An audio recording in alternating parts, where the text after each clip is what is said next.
Dando início a esta cerimônia, ouviremos o hino nacional.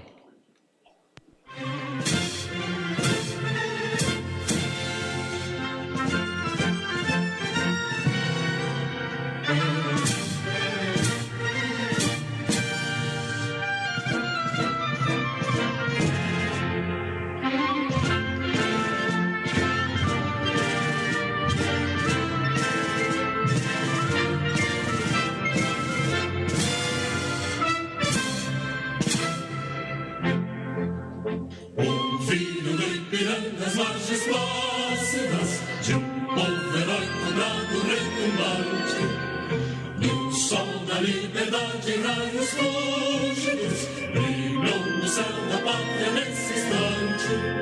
Se o penhor dessa igualdade conseguimos conquistar com braço forte, em seio a liberdade desafia o nosso peito a própria morte.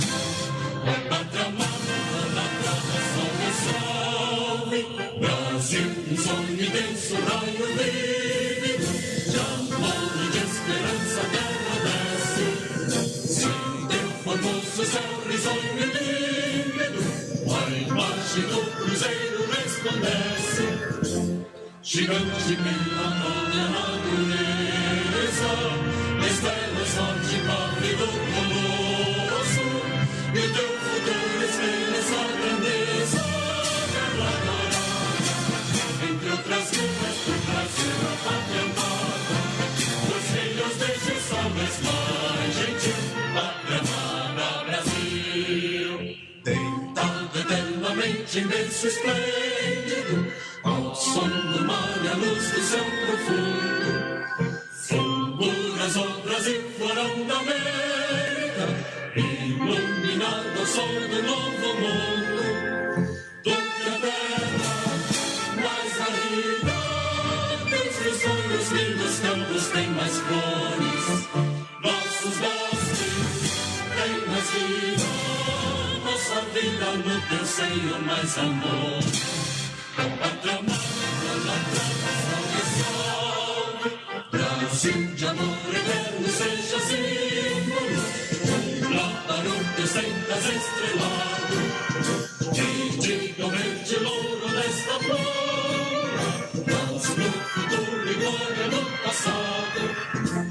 Os seres da justiça canta forte, verás que o brilho teu não foge à luta, nem teme quem te adora a própria morte. Terra dourada, entre outras ilhas do Brasil, a pátria amada, os filhos deste sol mais gentil, pátria amada Brasil.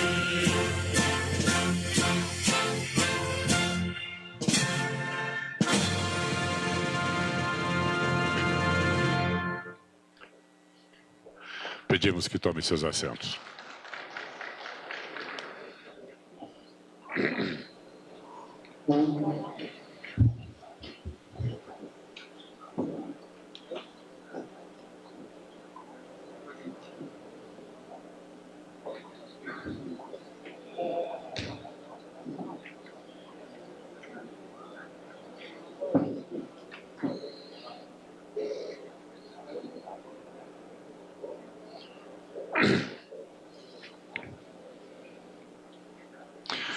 Ouviremos agora as palavras do vice-presidente da República, Antônio Hamilton Martins Mourão.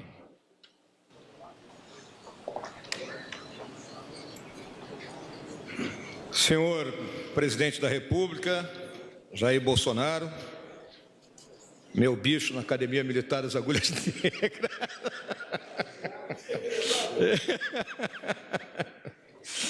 Senhoras e senhores ministros, integrantes do Conselho da Amazônia, bem como os demais ministros de Estado aqui presentes. Senhor Wilson Lima, governador do Estado do Amazonas. Senhor Marcos Rocha, governador do Estado de Rondônia. Senhor Antônio Denário, governador do Estado de Roraima. Senhor Valdez Góes, governador do Estado do Amapá.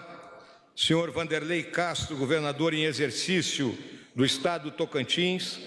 senhor Carlos Brandão, vice-governador do Estado do Maranhão, senhoras e senhores senadores e deputados federais, senhoras e senhores embaixadores e integrantes do corpo diplomático, senhora Alexandra Moreira, secretária-geral da Organização do Tratado de Cooperação Amazônica, bem como os demais representantes de organismos internacionais aqui presentes, senhor Zenaldo Coutinho Júnior, prefeito de Belém, em nome de quem saúdo os prefeitos da região, meus companheiros das Forças Armadas aqui presentes, senhoras e senhores jornalistas e demais membros da imprensa, senhoras e senhores, meu boa tarde a todos.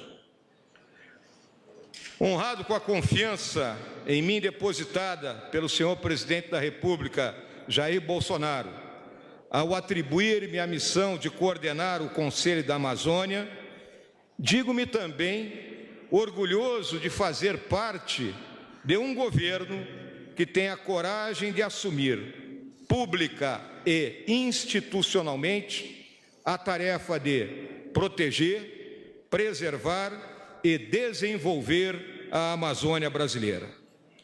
Sempre em nome de nosso presidente, dirijo-me inicialmente aos meus companheiros do Executivo, ministros de Estado, concitando-os à ação integrada de suas pastas nessa empreitada.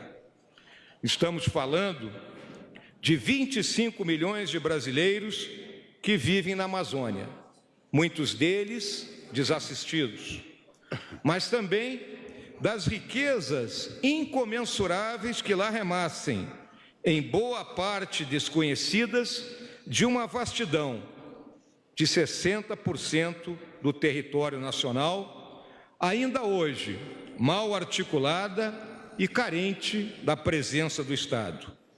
Enfim, estamos falando de um enorme espaço de oportunidades.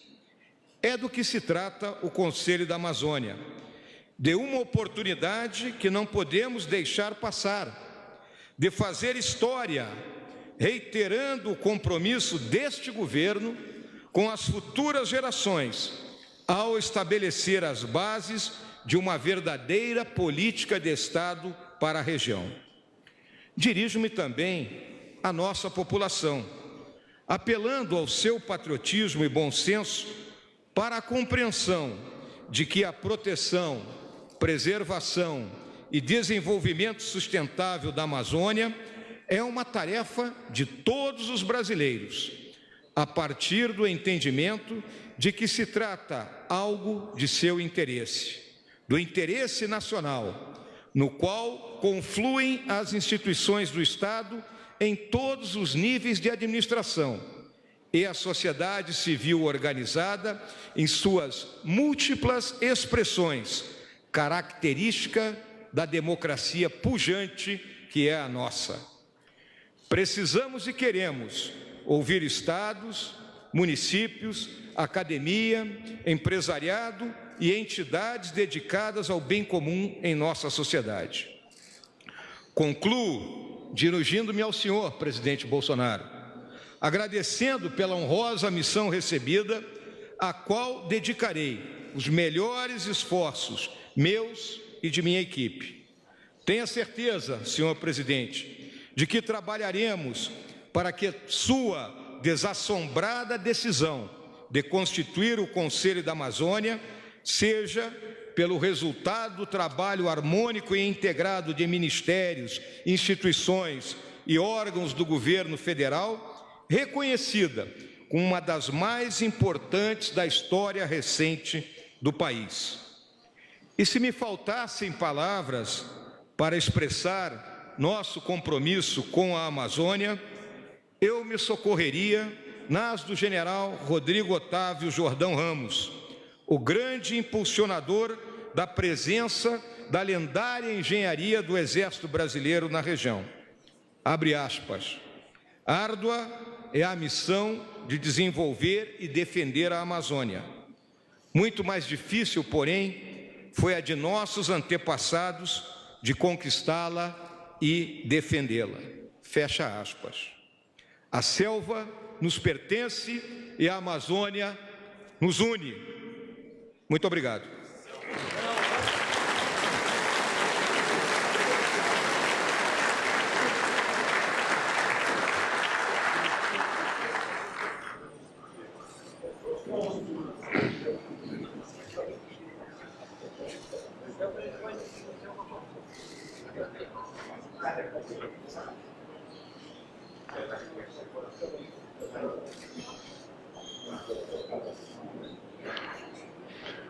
Neste momento, convidamos o presidente da República, Jair Bolsonaro, a assinar o decreto que transfere o Conselho Nacional da Amazônia Legal para a vice-presidência da República.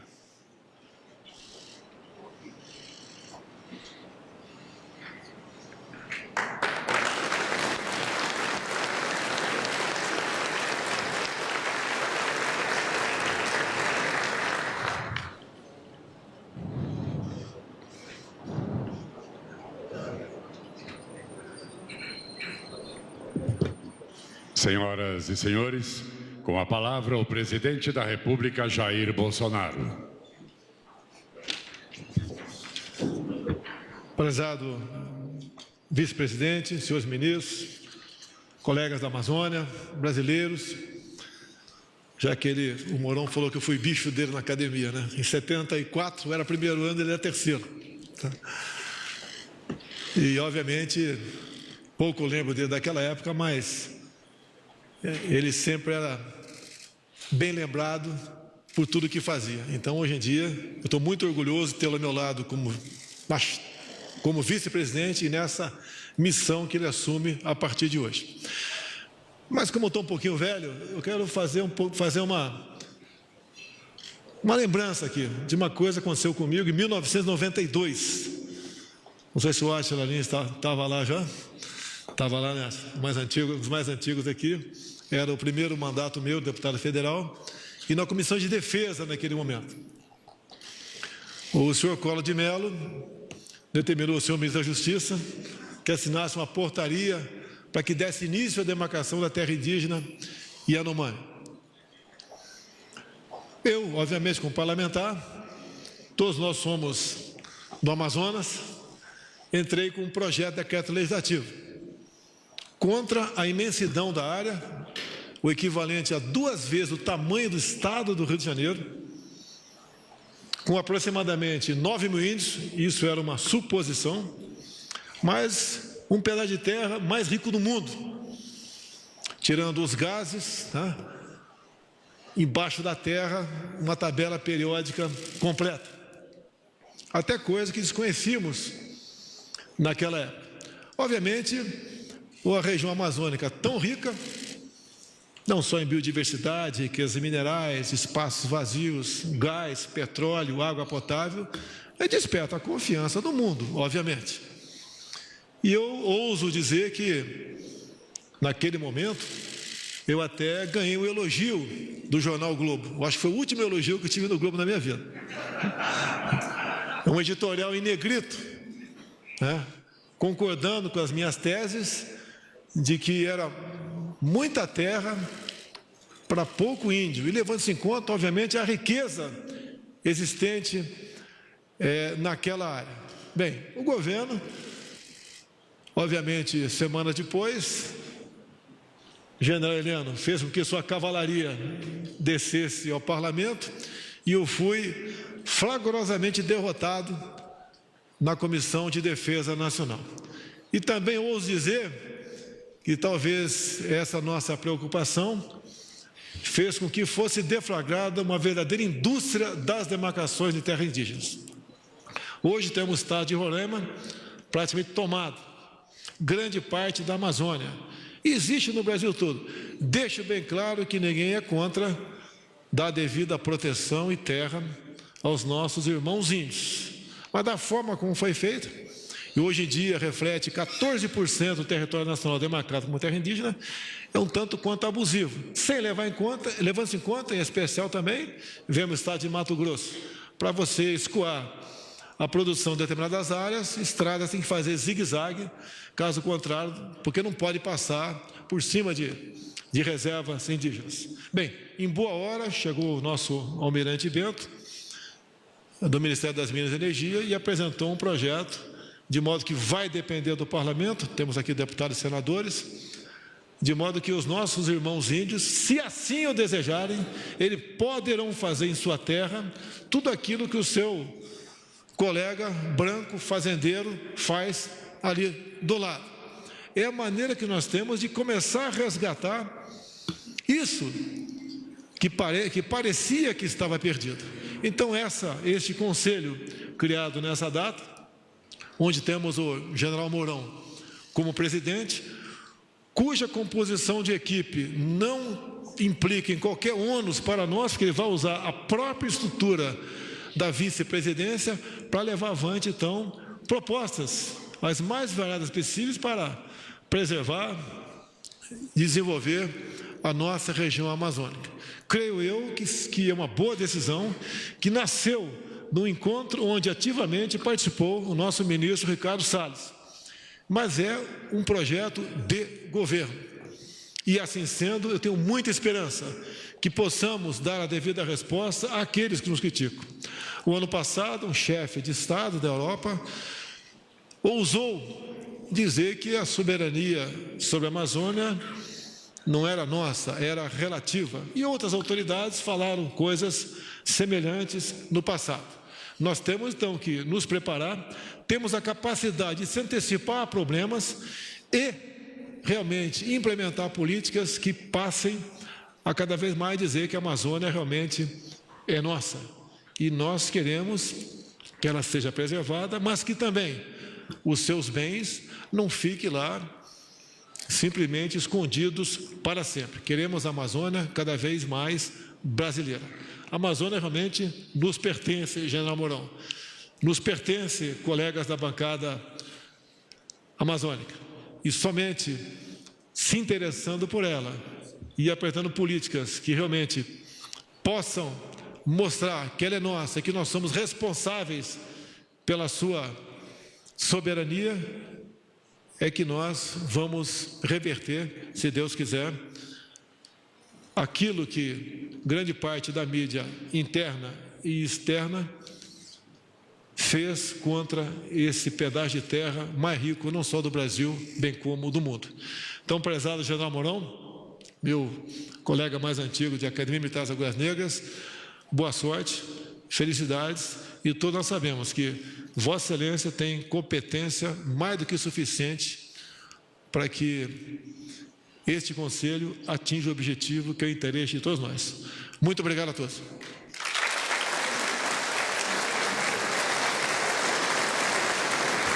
Olha, eu sei que ninguém fala depois do presidente, mas eu já pedi... Não falava. Não, eu vou pedir porque, já que valeu a antiguidade aqui, o Mourão já disse que o presidente foi bicho dele, Mourão foi meu cadete, então aqui a gente se acerta. Mas é porque eu acho muito importante, essa cerimônia, poucos estão avaliando a grandiosidade do que ela representa para o Brasil. Nós sempre consideramos a Amazônia meio país amigo. A Amazônia é propriedade dos brasileiros e nós precisamos pensar na Amazônia e pensar grande, porque ela é gigantesca, e entender algumas coisas. E uma delas, muito simples, é o brado de selva. Da onde nasceu o brado de selva?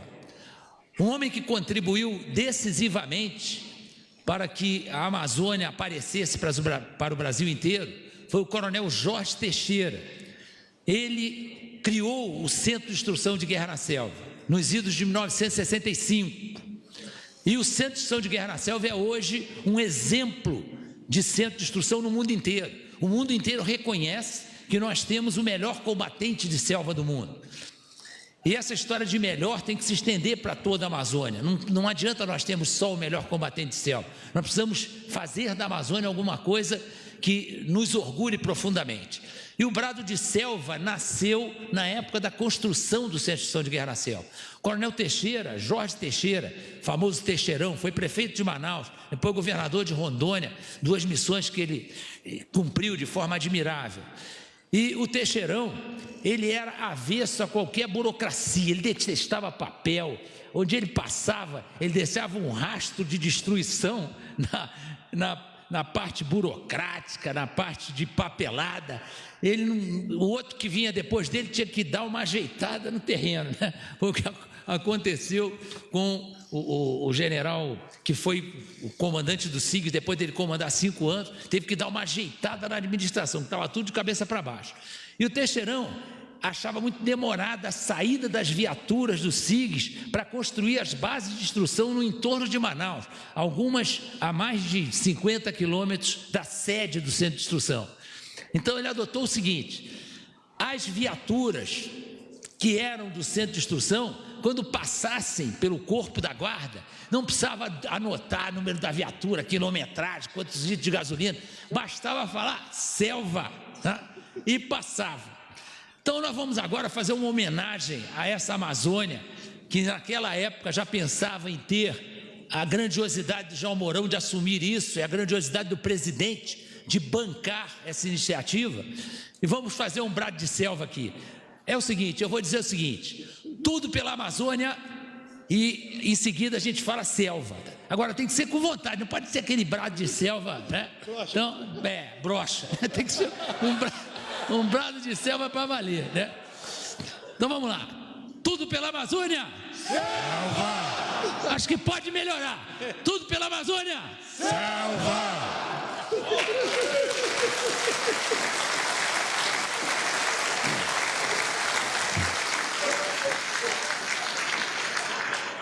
Então está encerrada esta cerimônia. Selva.